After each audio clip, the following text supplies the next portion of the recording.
Hello बच्चों, मैं सांक आपका बहुत बहुत स्वागत करता हूँ अपने यूट्यूब चैनल सांक स्टडी सर्कल में। तो आज हम फिर से प्रेजेंट हैं क्लास 10 की एक और वीडियो के साथ, जिसमें कि आज हम ब्रिथ जो आपका चैप्टर है एनसीईआरटी में चैप्टर नंबर 10 उसके इंट्रोडक्शन के बारे में, यानी ब्रिथ के बारे में टोटल जो चीज़ें होती है ब्रिथ में वो आपको इस वीडियो में देखने को मिलेगा।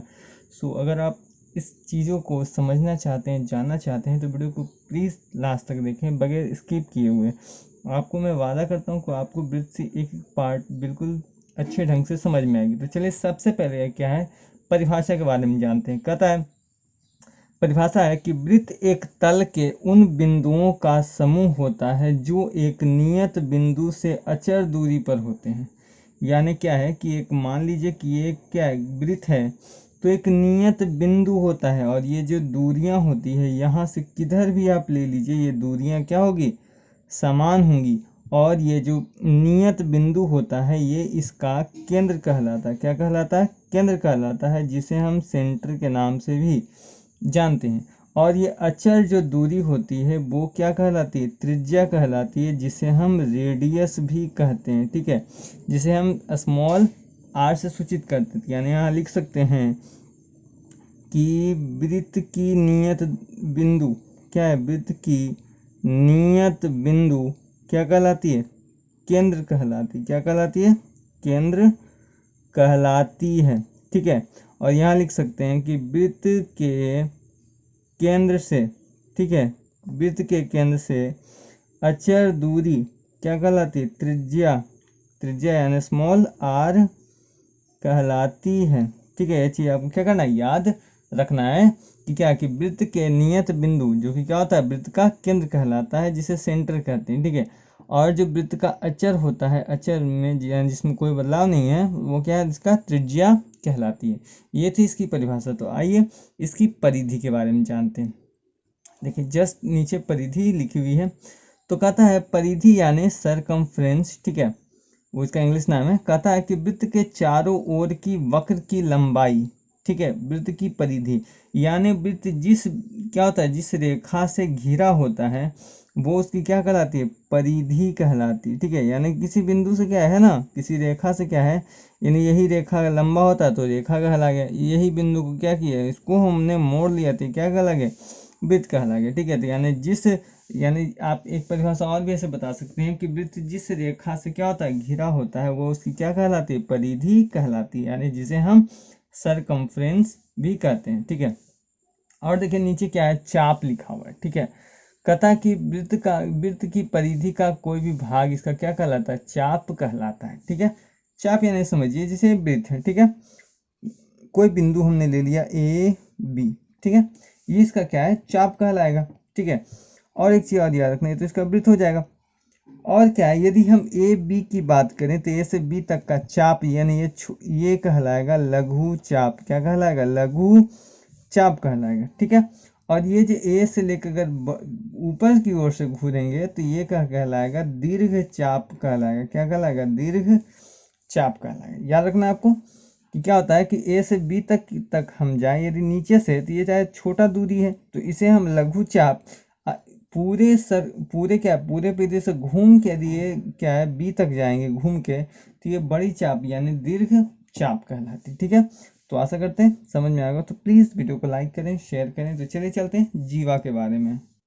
तो आइए सबसे पहले जीवा के बारे में जानते हैं। तो कहता है कि एक रेखाखंड जो वृत्त पर स्थित किन्हीं दो बिंदुओं को मिलाने पर बनता है। ठीक है, एक जीवा वृत्त को दो वृत्त खंडों में विभाजित करता है। ठीक है, सबसे पहले ऊपर वाले जो मेन परिभाषा ऊपर वाला है कि एक रेखाखंड जो वृत्त के किन्हीं दो बिंदुओं को मिलाने पर बनता है जीवा कहलाता है। ठीक है, यानी एक वृत्त है, ठीक है, वृत्त है, वृत्त पर कोई दो बिंदु हो, अगर आपने इसे मिला दिया तो ये क्या कहलाएगा? जीवा कहलाएगा। जीवा कहीं भी बन सकता है। ठीक है, जीवा क्या है? कहीं भी बन सकता है। आप ये सारी क्या है? जीवाएं हैं। ठीक है, और चलिए अब क्या है, यहाँ पे एक बात की गई कि एक जीवा वृत्त को दो वृत्त खंडों में विभाजित करता है। ये वृत्त खंड क्या है? देखिए जस्ट नीचे इसकी परिभाषा लिखी हुई है।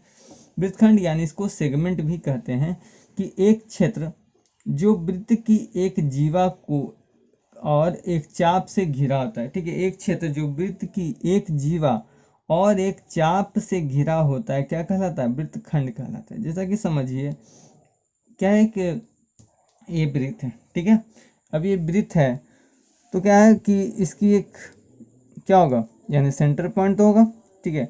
अब देखिए कहता है कि मान लीजिए कि एक जीवा है, ठीक है। एक जीवा क्या है ना, एक चाप है, एक चाप की बात की गई है। और क्या है कि देखिए वृत्त की एक जीवा हो गई, और एक चाप से घिरा क्षेत्र क्या कहलाता है? वृत्तखंड। तो देखिए नीचे वाला हिस्सा छोटा है तो इसे हम क्या कहते हैं? लघु वृत्तखंड कहते हैं। क्या कहते हैं? लघु वृत्तखंड।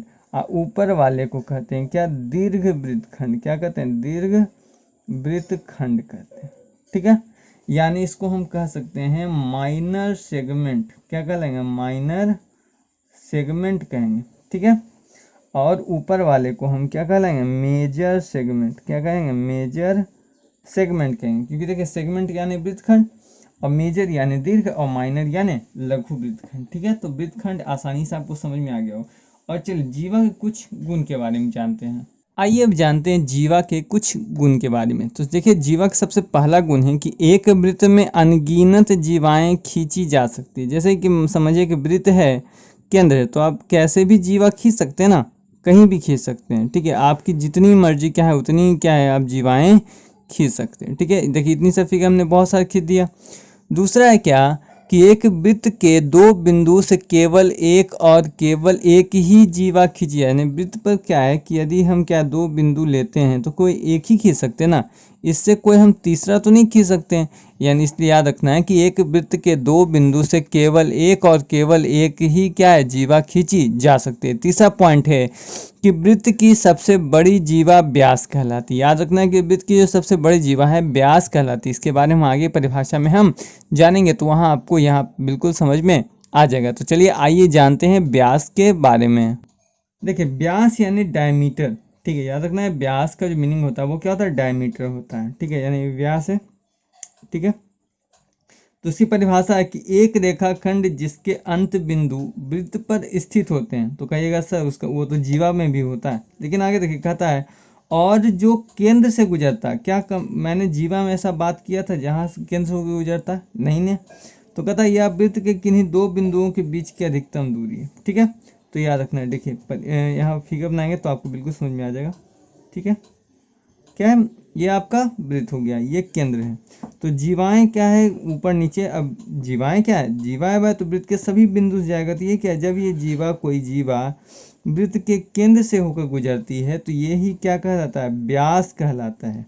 और ये वृत्त की सबसे बड़ी जीवा होती है। क्या होती है? वृत्त की सबसे बड़ी जीवा होती है। तो आप यहाँ ऐसे ही परिभाषा लिख सकते हैं कि वृत्त की सबसे बड़ी जीवा को क्या कहते हैं? व्यास कहते हैं, जो कि क्या होता है? त्रिज्या का दुगना। देखिए त्रिज्या क्या आधा होता है? इसका दुगना। और क्या होता है? यह जो होता है वृत्त की सबसे अधिकतम दूरी, यानी ये देखिए छोटा, ये इससे छोटा, लेकिन ये क्या होगा? सबसे बड़ा होगा। यानी कह सकते हैं कि व्यास बराबर दुगुना त्रिज्या। इसीलिए क्या होता है कि यानी इसको डी से सूचित करते हैं, डी बराबर 2r करते हैं, ठीक है। और देखिए याद रखना है कुछ पॉइंट है। कहता है कि वृत्त में अनेक व्यास खींचे जा सकते हैं। क्या होते हैं?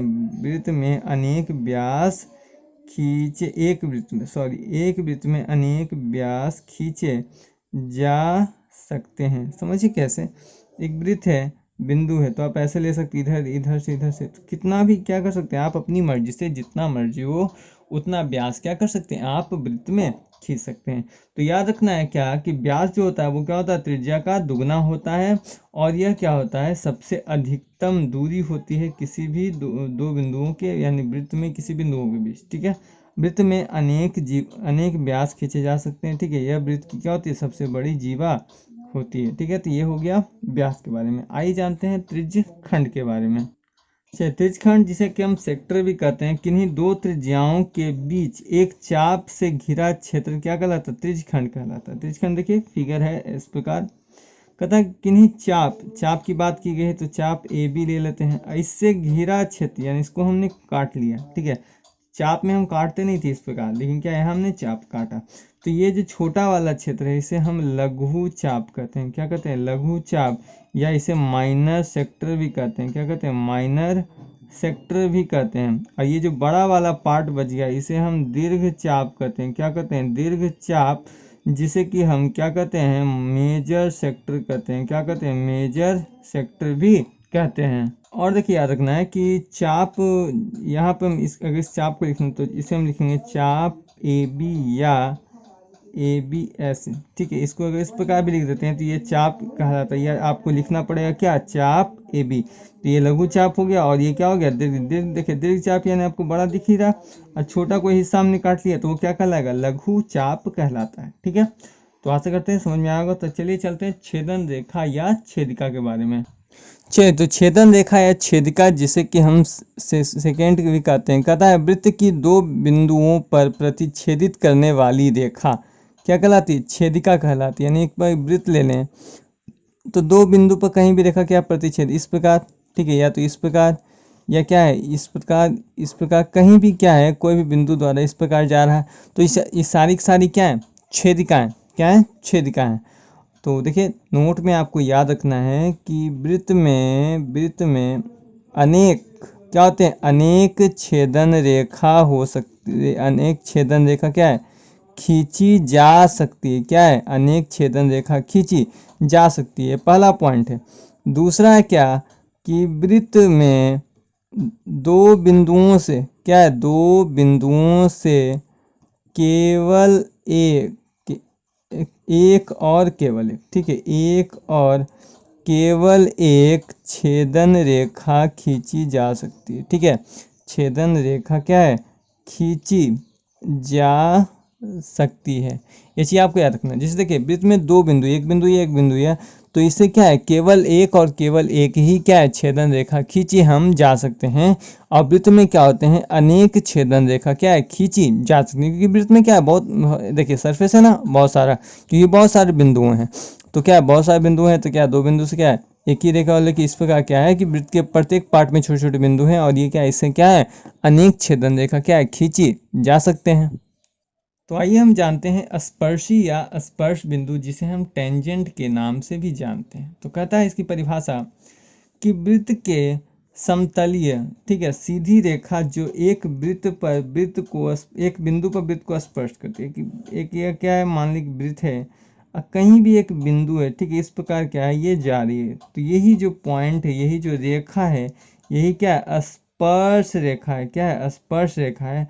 और जिस बिंदु पर क्या है? वृत्त को टच कर रही है, क्या कहलाता है? स्पर्श बिंदु कहलाता है। क्या कहलाता है? स्पर्श बिंदु कहलाता है। ठीक है, देखिए यहाँ लिखा हुआ भी है, स्पर्श रेखा और वृत्त के उभयनिष्ठ बिंदु को स्पर्श बिंदु या पॉइंट ऑफ कांटेक्ट कहते हैं। यानी जिस बिंदु द्वारा क्या है? कांटेक्ट होता है, क्या कहते हैं? कांटेक्ट, या इसे पॉइंट ऑफ कांटेक्ट। क्या है? वृत्त पर अनेक स्पर्श रेखाएं खींची जा सकती है। क्या है? कोई भी एक बिंदु क्या है? वृत्त के सभी पार्ट, आप यहाँ चाहे तो यहाँ भी ले सकते हैं, यहाँ भी ले, ऐसे भी ले सकते हैं, ऐसे भी ले सकते हैं। ना वृत्त पर क्या है? अनेक स्पर्श रेखाएं क्या है? खींची जा सकती है। जैसा कि देखिए मैंने लिखा है कि क्या है? वृत्त पर अनगिनत स्पर्श रेखाएं क्या है? खींची जा सकती है। दूसरा क्या है? कहता है कि वृत्त पर स्थित एक बिंदु से केवल एक और केवल एक ही स्पर्श रेखा खींची जाए। देखिए इसका कहने का मतलब है कि यदि आप दो बिंदु ले लेंगे तो दो बिंदु तो क्या ये छेदक रेखा कहलाएगी। क्या कहलाएगी? छेदक रेखा हो जाएगी यहाँ। जबकि यहाँ बात स्पर्श रेखा की हो रही है, स्पर्श बिंदु को हो रही है। तो वृत्त के क्या है? किसी एक बिंदु से एक ही स्पर्श रेखा खींची जा सकती है। ठीक है, ये कहना है।